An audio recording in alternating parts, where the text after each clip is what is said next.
By now, you've probably heard my magic wand story. It's a brand that's been part of my personal journey for more than 20 years. But no matter how many times I sing Magic Wand's praises, I'll never be able to fully capture the story of this incredible brand. Well, now journalist and author Kate Sloan just completed a limited audio series documenting the history and impact that Magic Wand has created over the last 56 years.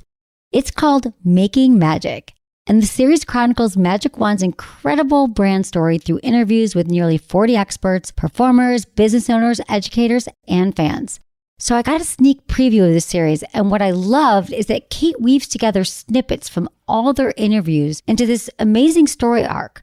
She covers Magic Wand's journey from appliance store massager to its legendary influence on culture and sexual independence, and it's all just fascinating. The first episodes of Making Magic are available now at makingmagicseries.com or on all popular podcast platforms. Just search for Making Magic or visit makingmagicseries.com today. Thanks for listening to Sex with Emily. On today's show, we explore some of the gender and sex labels that we're hearing a lot more about and might not completely understand. Hey, I'm still learning as well. What does it mean to be gender fluid, non-binary, cisgender, trans femme? Well, my guests today bring a fabulous and fresh perspective to explain what this all means socially, politically, and historically. Of course, we also answer your sex and relationship questions. Enjoy the show. Thanks for listening. Look into his eyes. They're the eyes of a man obsessed by sex. Eyes that mock our sacred institutions. Bedroom eyes, they call them in a bygone day. Hey, Emily. You got a boyfriend? Because my man E here, he just got his heart broken. He thinks you're kind of cute. A girl's got to have her standards. Oh, my. Do women know about shrinkage? Isn't it common knowledge? What do you mean, like laundry? It shrinks? Can we not talk about sex so much? Are you kidding me? Oh, my God. I feel so good. Being bad feels pretty good. But you know, Emily's not the kind of girl you just play with.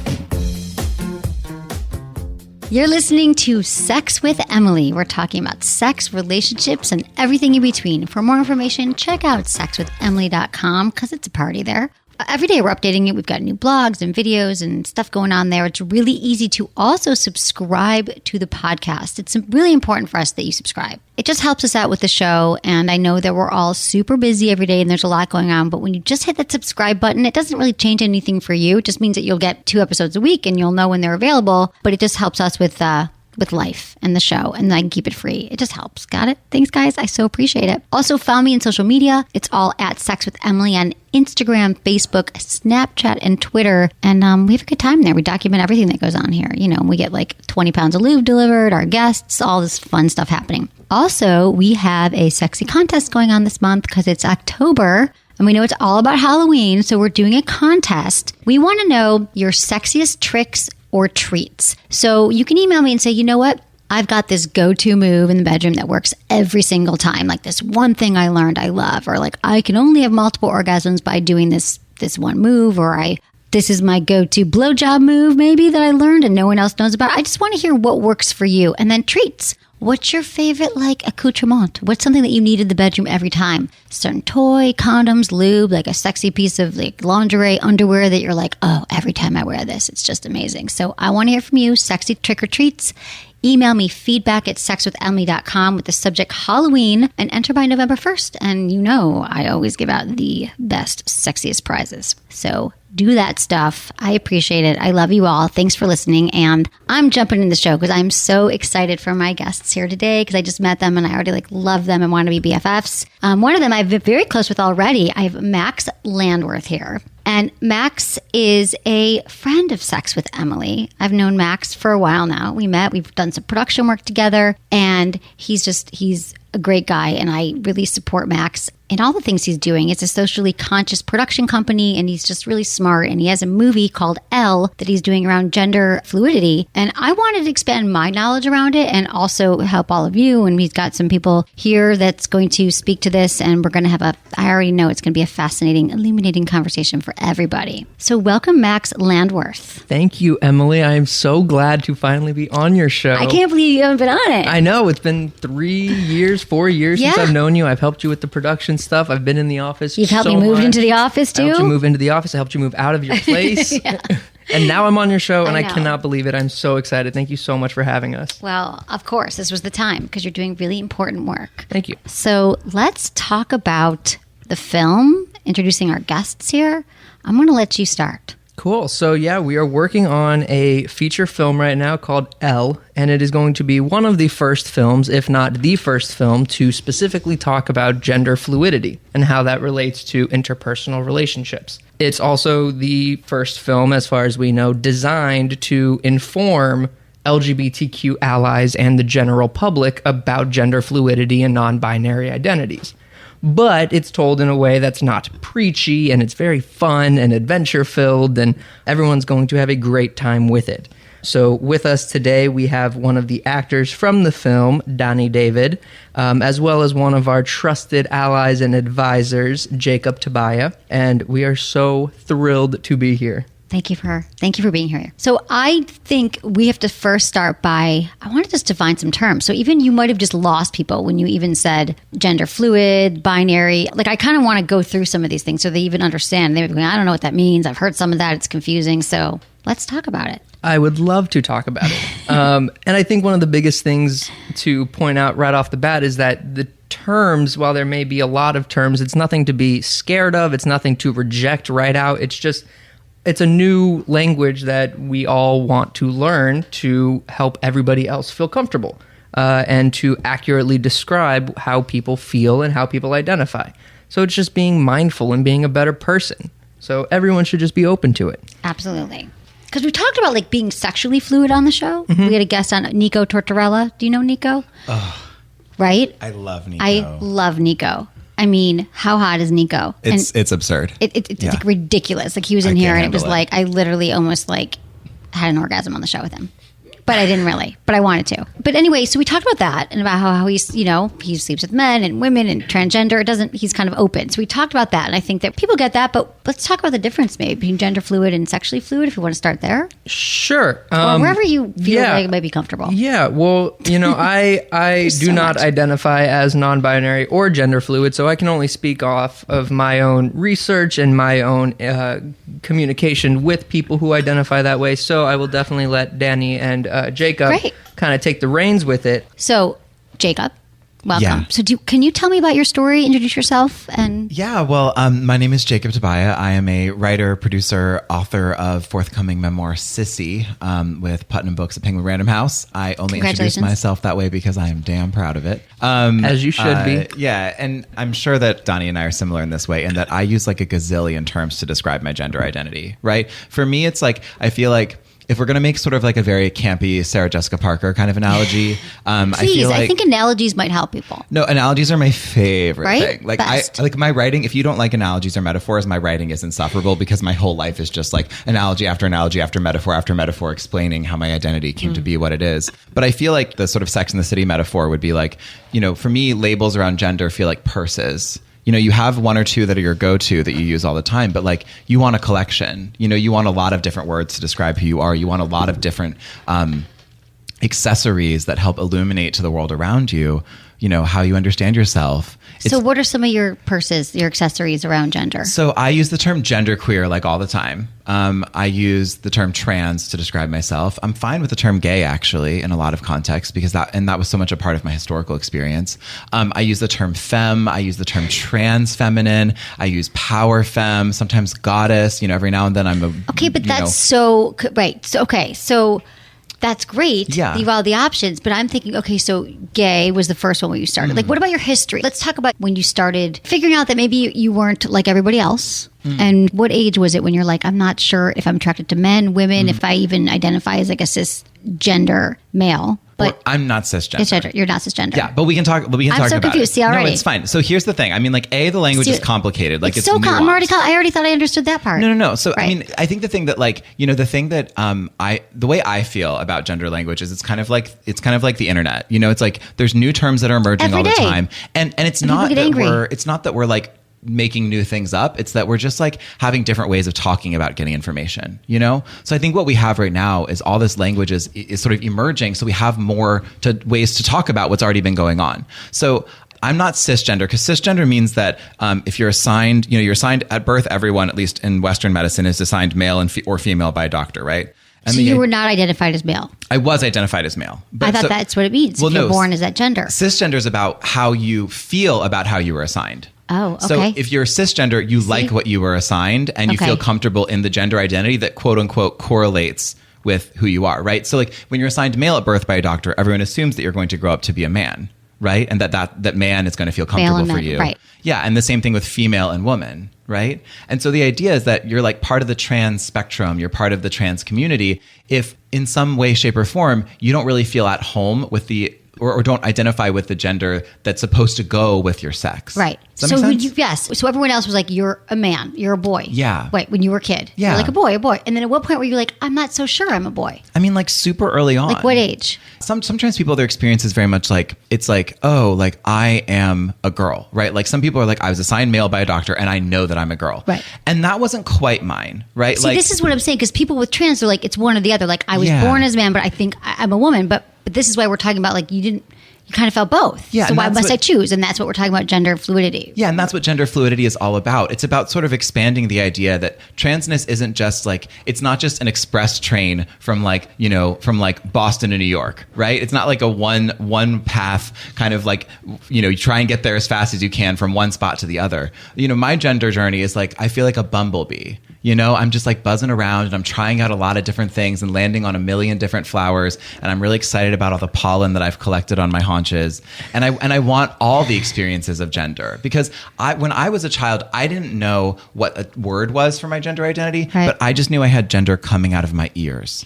I just had so much gender. I was super masculine at times. I was super feminine at times. Like day to day? Yeah. Like my dream day as a kid was like go run around in the woods behind my house, like play with like sword fight with sticks, get super dirty and like running around the creek, play with some bugs, scoop some clay out of the creek bed, make a pot for my mom, go pick some flowers to like put in the pot. In one day? Yeah. Then go like shower off or like, get clean because I don't want to make the house, a mess. Right. And then like play with some cute Barbies, watch a science film, and then like, go to sleep. Yeah. Okay. Right. So that's I love that. So that was a great example. Where did you grow up? I grew up in North Carolina, in Raleigh. So your family, like, you probably couldn't even really put words around it. They're probably like, what is going on with Jacob? Like, they probably didn't understand. Neither did you, right? Or were they like, oh, did they support you? Like, sure, pick flowers, roll in the mud. I mean, well, I was born in like 1991, right? So when I was a child, there certainly wasn't like a big conversation about the trans movement, at least in broad ranging culture. No. And so, a lot of it was like, I think my dad just kind of was like, okay, this is something that Jacob's going to grow out of, right? Like this is an experimental phase. And then my mom was kind of, I think she saw that it was more, but her struggle was different because she wanted to affirm who I was naturally. She wanted to like affirm my femininity and my masculinity. She wanted me to feel whole. But she also knew that if she did that, she'd set me up to live a life that might be harder, Right. I have this story that I tell all the time, and I write about it in my book, about when I was a kid and, I went to Toys R Us to get my Halloween costume with my mom.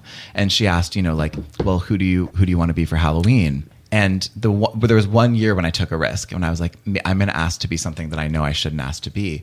How old were you? I was 7, I believe, 6 or 7.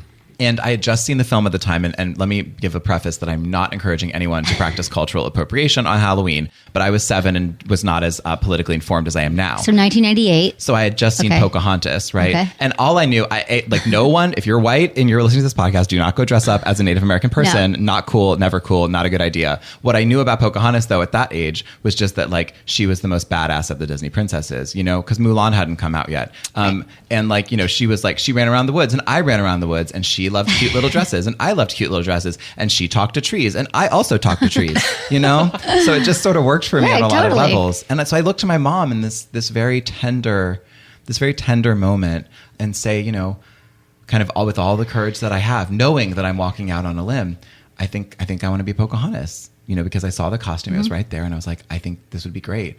And she, she had to decide, okay, I can say yes to my kid and affirm who they are, but then they're going to have to, we're going to have to tell their dad about this. Then they're going to have to walk around the neighborhood in a dress for everyone to see. And like, can my child, or can I, as the parent of this child, survive that? Like, right? Will this set up my kid to have a really, really hard, terrible life? And so ultimately she kind of looked at me with the really kind of like sad look of concern, you know, when parents would have to say no to you.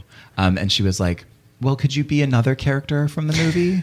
And of course I was just like, Mom, that's so dumb. I don't want to be anyone else from that movie. You think I should be John Smith? John Smith sucks. Like, I don't want to be John Smith. Are you kidding me? And so, you know, I think that kind of sums up how my parents related to it, you know, like.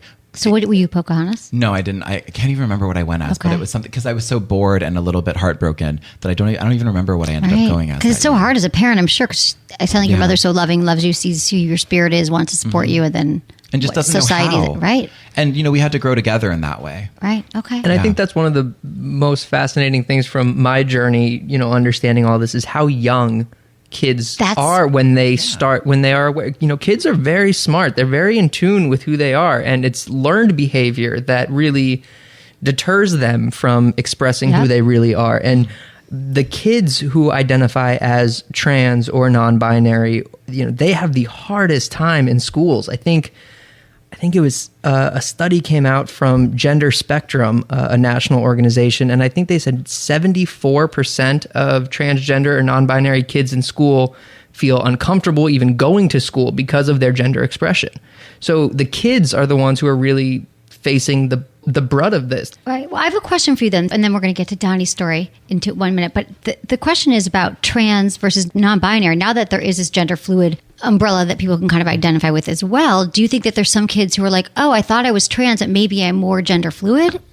I think. Or do you think is it just sort of depends on the person? How does that? Yeah, I mean, I think some people think of themselves as trans and then sort of realize, actually, I'm That's sort of more wondering. in the middle. Okay. Like in the middle feels okay for me, and sort of having a little bit of both feels okay for me. Okay. Like there's totally people for whom that's their journey. You know, and sometimes I think people act like because I'm in the middle, I'm somehow threatening someone else's ability to say, no, I'm a trans woman. You know, and I'm like, no, like this is not a mutually exclusive endeavor. Right. You know, like we can have our cake and eat it too in this situation. Exactly. You know, I'm allowed to be sort of to feel myself to be sort of mid spectrum, to be kind of between, or, you know, like a combination of genders. That doesn't stop anyone else from being like, no, I'm a woman.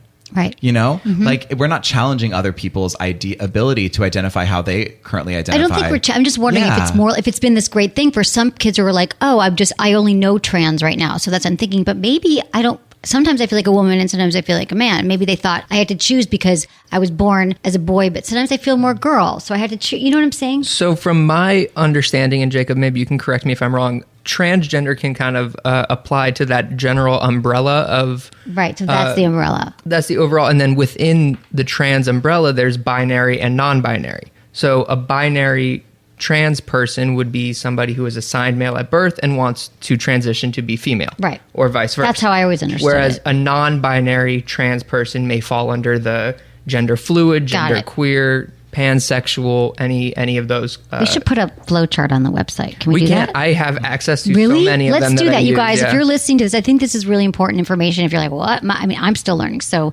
let's do that. Which again, I mean, it's not always so cookie cutter. It's really not. But as far as like a general idea, it helps at least figure it out. Visuals. Okay, Dany. Hi. Hi. I'm so glad you're here. Thank you. So tell me about your story.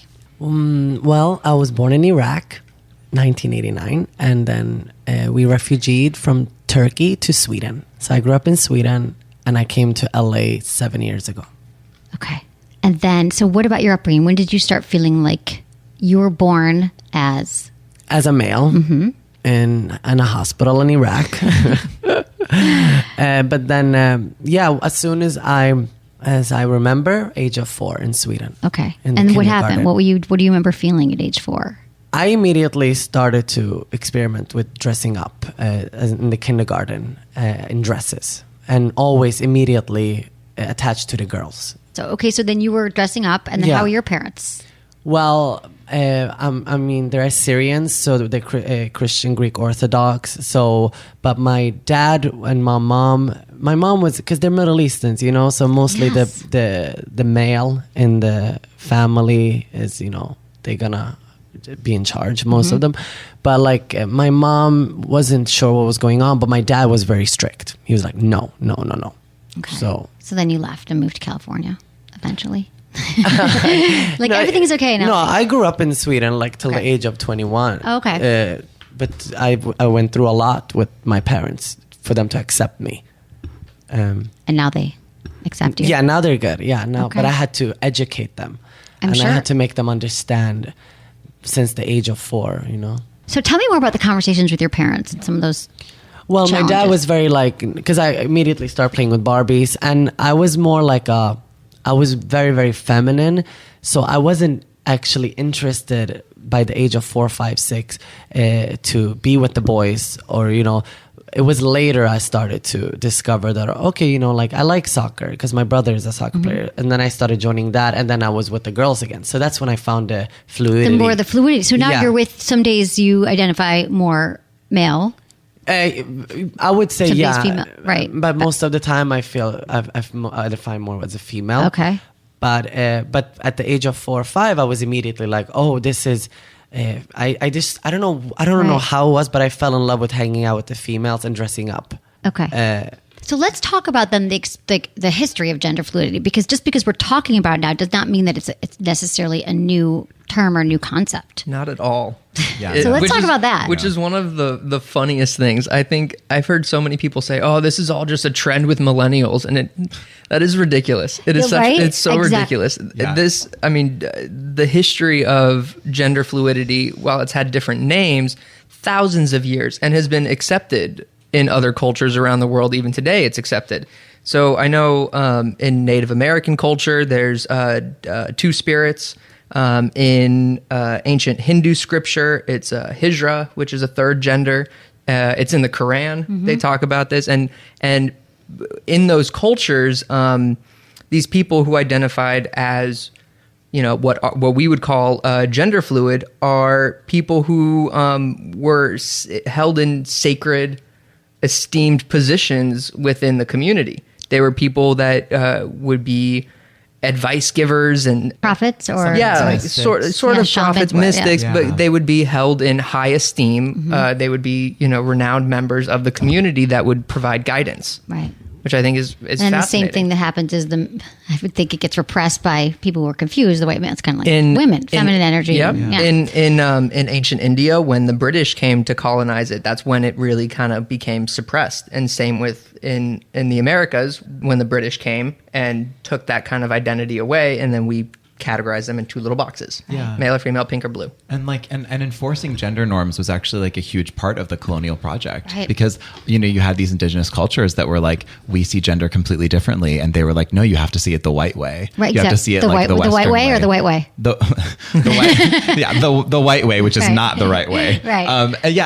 And so I think it was, you know, like it's interesting looking at even just the way that you know, gender is often I think left out of history in the way that we understand it. You know, like you know, we don't teach necessarily that, oh, like part of colonization, a strategy of colonial rule was to enforce the gender binary really rigidly and recruit everyone to start using it. You know, but like that's not taught in a lot of. I mean, it's taught in like really, if you go to like a really great, you know, like university maybe, and have a really great professor, but like certainly isn't taught in like, you know, world history in high school about the history of it. Right. You know? No, not at all. Yeah, like the idea that gender fluidity or that, you know, gender nonconforming people or gender queer folks are new. It's like saying that green tea is new just because matcha lattes are Right. like now the hip thing. Exactly. You know what I mean? I just It's had like my first one yesterday. yeah, right. But I understand what you're saying. So what is happening now then? Why now? Like I know, Max, you're brave. You're making this film, Elle. Everyone can check that out. lthemovie.com. lthemovie.com. But so what do you think is happening right now, like politically, culturally? Where do you think this is the time? Like, do you think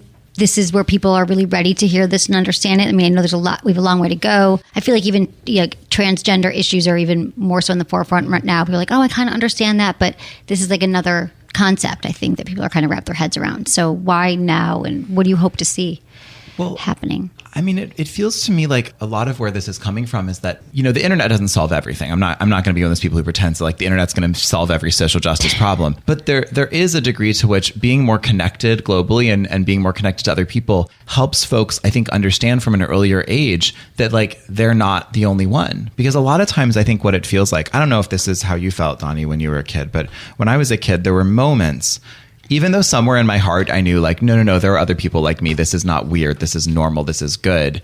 There were still moments because I didn't have like another like, gender nonconforming friend to run around with in that same way. Like there were moments when I thought, but maybe I am weird. Maybe this isn't normal. Maybe this isn't okay. And nowadays it's like, kids are on Tumblr by the time they're 11, Right. and they're seeing all this language at such an early age. And I just think that's so great. It's so good for people's mental health. It's so good for community outcomes. It's so good for like self-esteem. And I think that, we're going to see this generation that's grown up knowing that this was possible, that's grown up understanding themselves in all these nuanced ways and not feeling alone and feeling empowered. Like, and we're just going to take on the world. Right. Yeah, because that also leaves it too. When you feel like you're the only weird one in the whole entire community in like a small town, that's when I started questioning like, okay, there's probably no one like me. I'm a woman then, there's nothing else for me than to transition. I'm a trans woman. But then when you feel that there's more and more you grow up, you see around you that you don't actually have to choose a box. You don't have to choose to be a woman or a male. It's okay to float between. And I think it's important to see around people that they are like you, so you don't have to just go to trans. Right. You know what I mean? The opposite gender. Right, exactly. You can actually be okay with what you're floating around with. Right. And then even just outside of gender, I can't say that the experiences are the same, but for me, growing up in Florida in high school, before I came out of the closet, it was the same feeling. It's that feeling of... Just say you're gay. Yeah. Right. Came out of the closet gay, right? We didn't talk about you. No, we didn't. Gays just... So everyone gets that. Yeah. I know, it's so Gays easy. like, what else? They think they get it. Yeah, that's true. True. But it was that same feeling of being isolated, of not sure, there's nobody else like me. So it's that same... Yeah, it's same that same isolation. fear and that same insecurity that it all stems from. But then, I mean, to Dany's point, the whole point of our film is to show that people are just people, that people exist outside of the boxes and the labels. And I mean, the whole premise of our film is that it's about a clueless marketing strategist in San Francisco, and his job is literally to label and categorize people. And after his longtime girlfriend leaves him, he's forced to find a new roommate and ends up forming this unlikely friendship with his new roommate, who happens to be gender fluid. And they go on all these adventures in San Francisco together, and it opens up his eyes to the truth that people are so much more than the labels that we give them. All of these terms, all of these things, they're just words on a spectrum. Right. Gender spectrum, political spectrum, racial spectrum, religious spectrum, everything all exists on a spectrum. And if we continue to divide ourselves up based off of those labels on individual spectrums, we have no chance of ever growing and learning and thriving. And that's the whole point of this film, is that we have to see past those labels, right?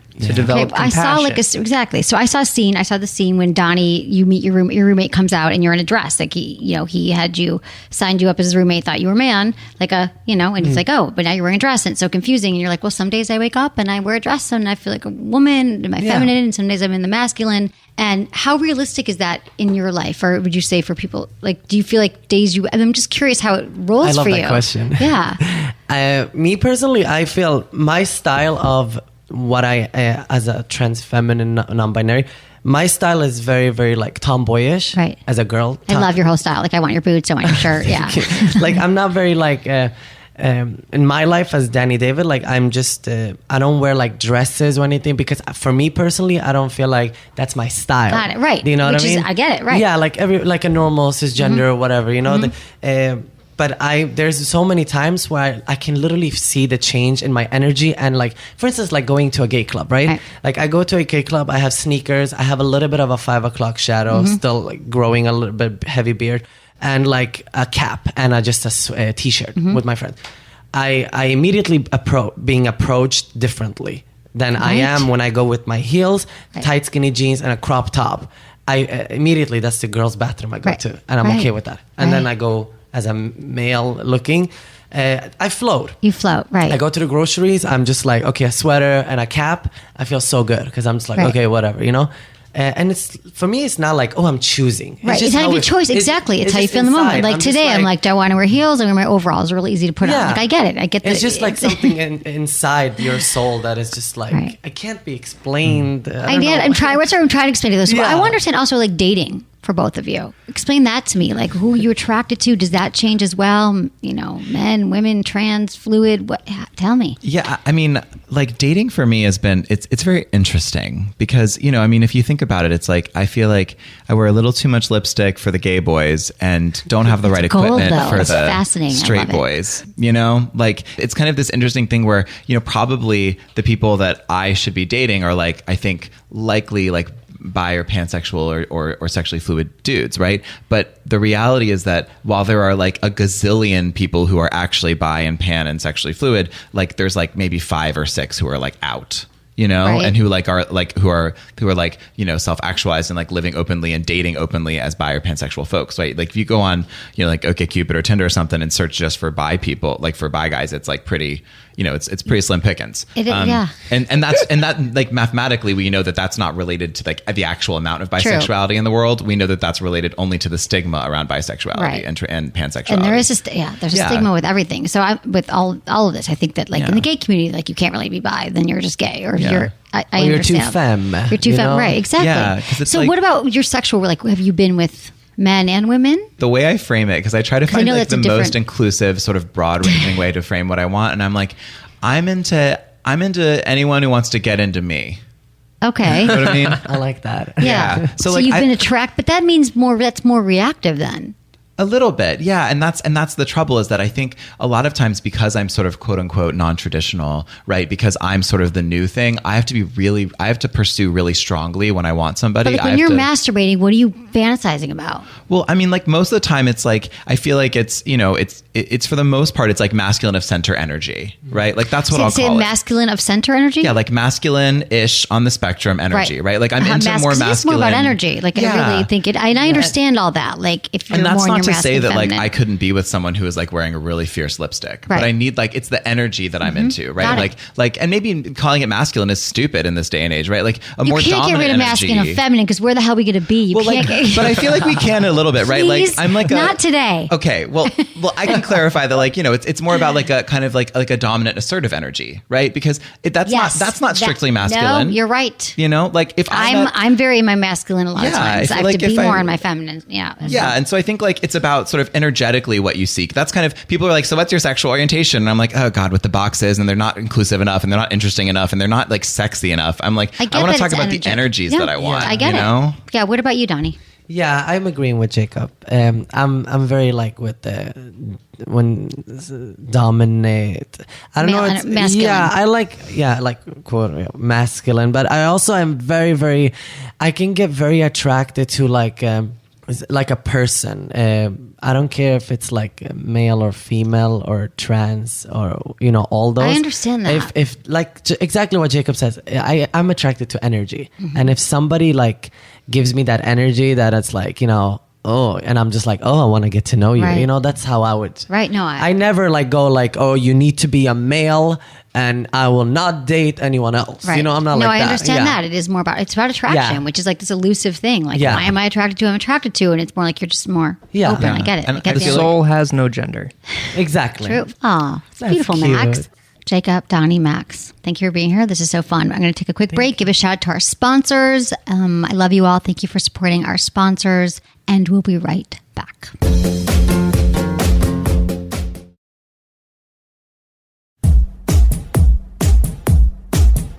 Okay, let's continue our conversation here. Let's talk about gender fluidity and what's going on politically today. Well, with the...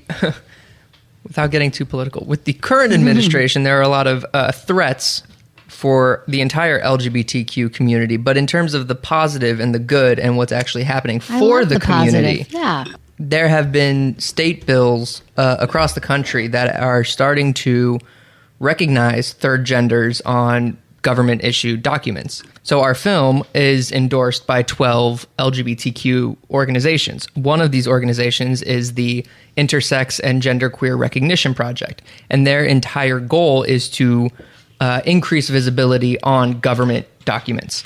And so in California, the California Gender Recognition Act, which is State Bill 179, would enable people who are transgender, who are intersex, who are non-binary to get a state-issued identity document that accurately reflects their gender expression and their identity.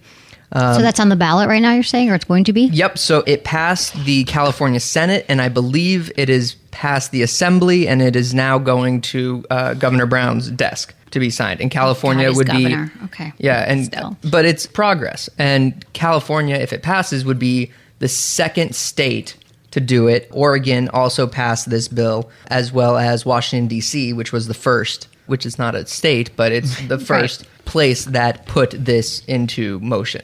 Because the government documents are so important, because you ask somebody who's non-binary to show their ID, they may not have an ID that accurately reflects their identity. And according to the... So what would it say then? It says like male, female. Yeah, so if they were assigned male at birth, it may still say male, and they haven't been able to get a female ID. No, but what would it say under the new legislation? Non-binary. Yeah, in some places they have like you can have like an X or like an NA or there's kind of a bunch of different options that are on the table in terms of like across the country and around the world too, because they have other countries have these kinds of designations, right? For what they can look like. And I mean it's really great because it's I feel like for me, it feels like the sort of M on my driver's license just feels like inviting, like a police officer who pulls me over, or inviting, some like person at the airport to like give me a shitty look, or to like discriminate against me, or to like, just kind of look at you and be like, huh. Like it feels like it's just opening the door for them to be like, well, what I'm seeing in front of me doesn't line up with what I see on this paper. Right. No, I could see that. And then when it says non-binary, I could also be like, what does that mean? Like, there's going to be so much education that comes along with it, but if these bills pass, then we'll get that. But I could see that being like I'm sure you guys get a lot of that. And part of me is like, there are moments when I'm like, I think it's great to expand options, but I'm also kind of like, do we have to have gender on all of our ID docs? Like, why do we really need it on a driver's license? Right. Like, what do we need it for? I was also, this is not really related, but I just saw that the Boy Scouts are now going to be accepting girl scouts. Yeah. What? Yeah, Yes. they're going to be accepting. Whoa. Which is amazing. So now my next question is, why can't we just have scouts? Why does it have to be Boy Scouts and Girl Scouts? And why does it have to be, why can't we just have a scout? Aren't there? And there's already Girl Scouts. So what's going to happen if they're going to be like, I don't want to be in the Girl Scouts, I want to be in the Boy Scouts, or just the Scouts? Right? I just think we should make everyone join Girl Scouts. Right. Yeah, everyone has to be Girl Scouts. We can just got like kicked be out. like. I mean, I did do Boy Scouts when I was a kid, and I actually kind of loved it because I loved the woods, and I loved whittling. Yeah. Like when you whittle like with a knife, like make little sculptures out of soap. Because you learn on soap before you whittle wood. Right. And I like loved that part, and like tying knots and like the arts and crafts parts of it. Right. But I don't know. I feel like if we're going to dissolve anyone, like if we're going to sort of like force anyone into like giving up their name, either we're going to do this, we should do gender neutral scouts, or we should just make everybody be Girl Scouts. Right. Yeah. Well, that probably won't happen. Balance out like, a few hundred years of history. But I feel like it's funny because I remember when the whole thing was about like gay boys being discriminated against in the Boy Scouts like years ago, and now it's the girls can join it. So that's progress for the Scouts. I think it should just be Scouts. I agree. Yeah. Okay. So you're right. That just happened this week. And I think conversations about this are, expanding everywhere, not just in the Girl Scouts and not just politically, but in the media and who do we see in the media right now? Do you think who would be representative of?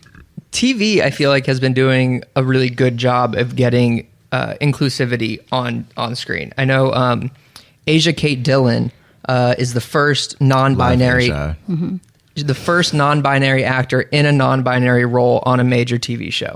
And that is huge. Asia has really paved the way for non-binary identities. And then shows like Shameless and shows like The Fosters have really started embracing these other identities. And Roseanne, the reboot. The reboot of Roseanne may introduce a gender fluid character on it, which is great. Yeah, they're getting a lot of backlash for that too. They are. Of course. Yep, that's how everything starts, right? Gotta get the backlash, I guess, to get the attention. There's a lot of people who, have their very strong opinions about things, which is fine. Film, on the other hand, doesn't seem to be as forward moving in that. I mean, that's why you're here. That's why we're here, because as far as we can tell, as from all of our research, Elle will be one of the first films, if not the first film, to star a gender non-binary actor in a gender non-binary role.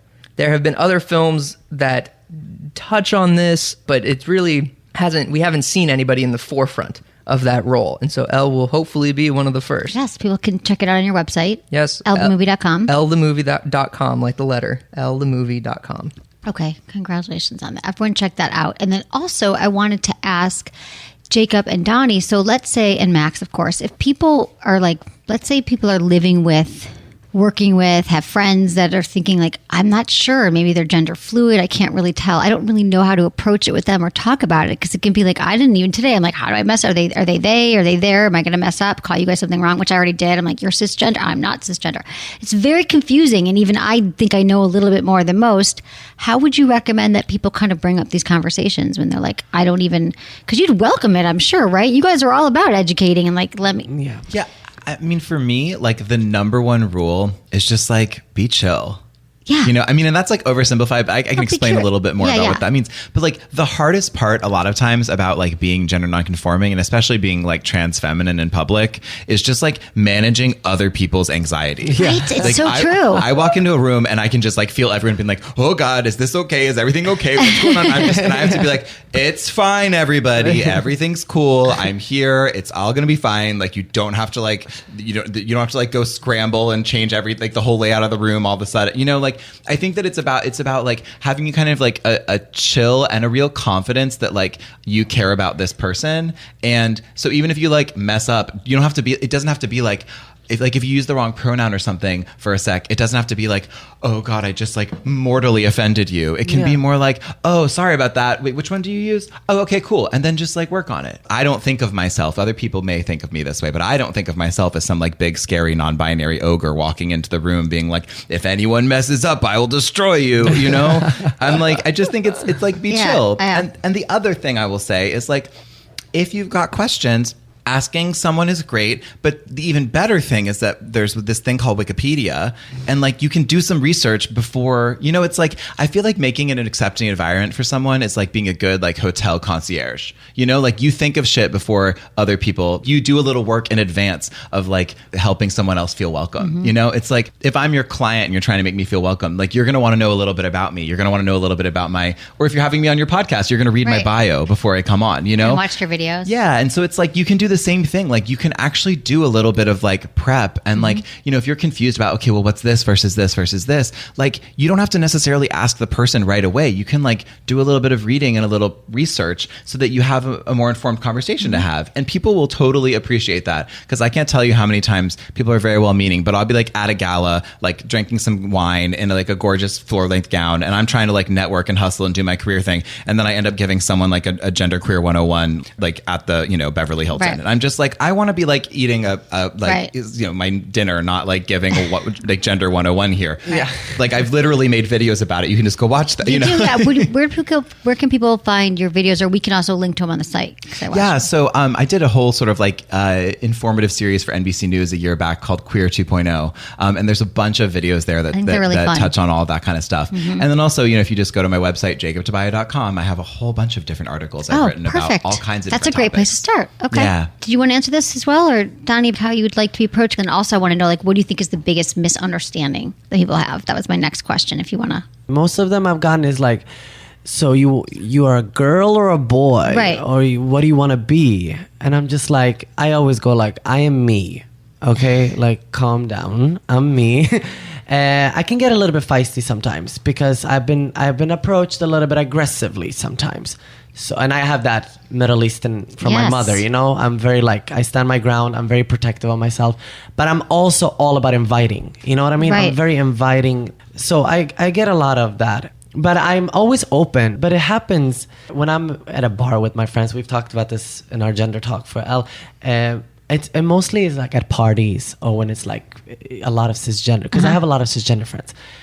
Usually it's bars, I get approached a lot. And that's when I'm like, okay, I kind of want to enjoy with my friends. And then there's always one who's like, what are you? And I'm just like, okay, let's have a cigarette and let's talk then. You know, but I actually just want to enjoy my time. I get it. But then I'm like, every day I'm always to someone. I feel like I always have to explain myself. Every day. Yeah. Yeah, every day. Yeah. Because someone asks every day. Not just ask, but yeah, most of the time ask, but also approaches in a Yeah. Yeah, you know what I mean, right? It's exhausting. I always like joke with my friends that I'm like, oh yeah, like when I like being famous is going to be easy. Like when I get there, you know, like because They just want to take a picture with you, but now it's like you got to talk. well, yeah, and also like everyone's like, you know, everyone's already staring at me.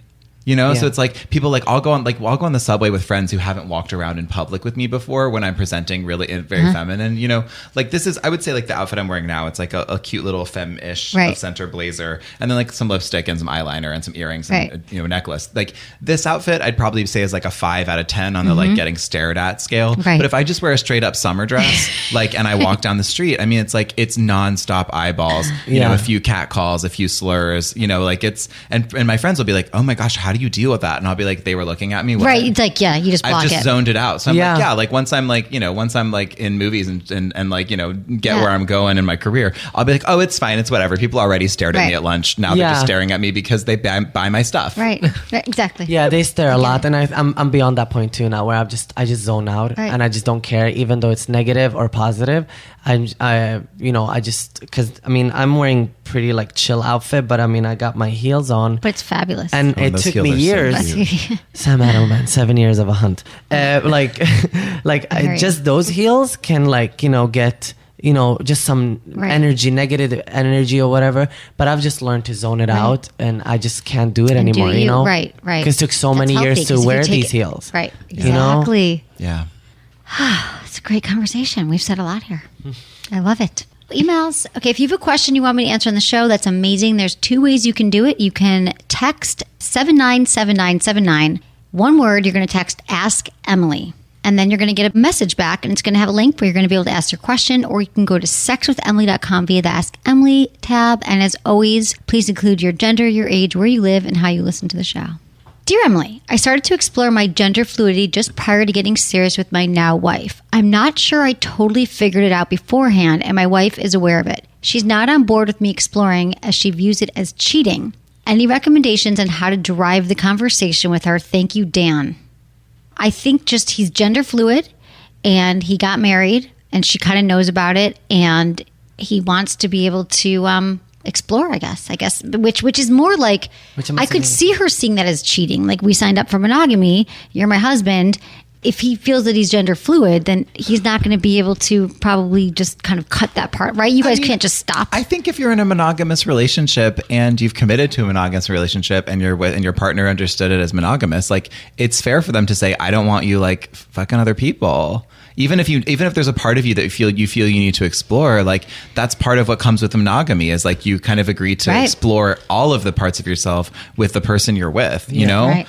And I mean, like, you know, if what that means for the relationship, I don't exactly know.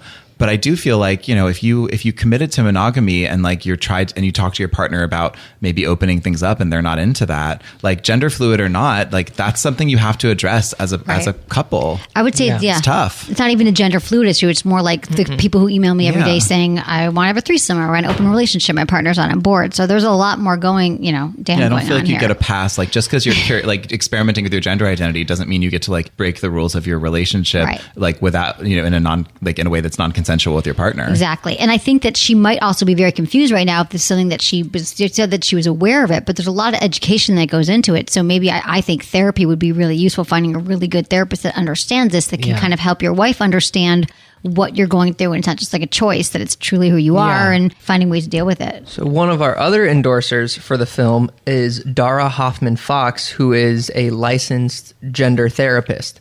And she is amazing. Oh, good. Okay. Amazing. Where is she? Can she like do Skype calls or? Yeah, I've Skyped with Dara many times. Cool. That's good. Okay, Dan, Dara Hoffman Fox. Yeah. Okay, Dara Hoffman Fox. Which Dara actually, I guess now is a good time. Dara actually wrote this new book that just got released, I think, this week. Wow. It's called You and Your Gender Identity, A Guide to Discovery, by Dara Hoffman Fox. And we all signed this, and this is for you. Oh, thank So you. can I'm so excited. You can have that. Well, you guys are going to leave with a bunch of sex toys. Yes. Thank you so much. Yeah. Quid pro quo. Like, can we just finish this? I showed him a little flash. Thank you. I need this. So this, I mean, it may be able to, I've skimmed through it. I haven't been able to get through the whole book just yet. But it's brand new, hot off the presses. And it's a great, Yeah. Thank you. I Appreciate you guys. Yeah. We'll put this on the site as well. A Great. link if you want to read more. I think it's good that he talks to a therapist because maybe he's gender fluid. Also, he's meaning also that he wants to explore with himself. Like maybe he wants to wear a dress. Well, you're right. It might not just be sexually. Exactly, because he might be attracted point, to. Dany. Maybe he wants to try with a male in a dress. You never know. Yeah, like, you're right. If he's mentioning gender fluid, I think he should talk to a therapist. Yeah. Like Jacob I said, think so too. It's something between him and his wife. They need to figure that out. Good points. Okay, another question. Dear Emily, as a male who identified as bisexual for many years, I get confused with all the terms out there describing people and their identity. Enough so at this point, I question it if I identify myself correctly. Normally, I don't like to label myself or anyone as we are who we are. It's become difficult to meet and date people because they use labels and tend to want to play within their group, so to speak. So I'm perplexed. Do I keep on doing what I do, which is freely enjoying sex with males and females, enjoy playing the feminine side from time to time? I don't find myself attracted to men in a relationship sort of way, only women. But I can easily be sexual with men. The more I look at it, the more confused I get. I just don't know if I should jump on the label bandwagon and identify myself with one or more labels. Any advice would be great. Thank you, Jeff G. There's a whole lot going on there, Jeff G. Well, Jeff, first off, call me. And, I think secondly, labels, like, I think we have a lot of preoccupation with our labels. And half of my heart is like, it's really important because I'm a writer. And so the words I use to describe myself feel so vital. Mm-hmm. But I think the other, even that same half of my heart is kind of like, but the idea that we must only choose one word to describe our sexuality, must only choose one word to describe our gender identity. I mean, frankly, it feels like bullshit to me. I feel like if you're designing like the Google form of life and you're putting in like gender identity, like it's like a long form, like 500 word minimum essay question. And I think the same thing is true of your sexuality and your sexual experience.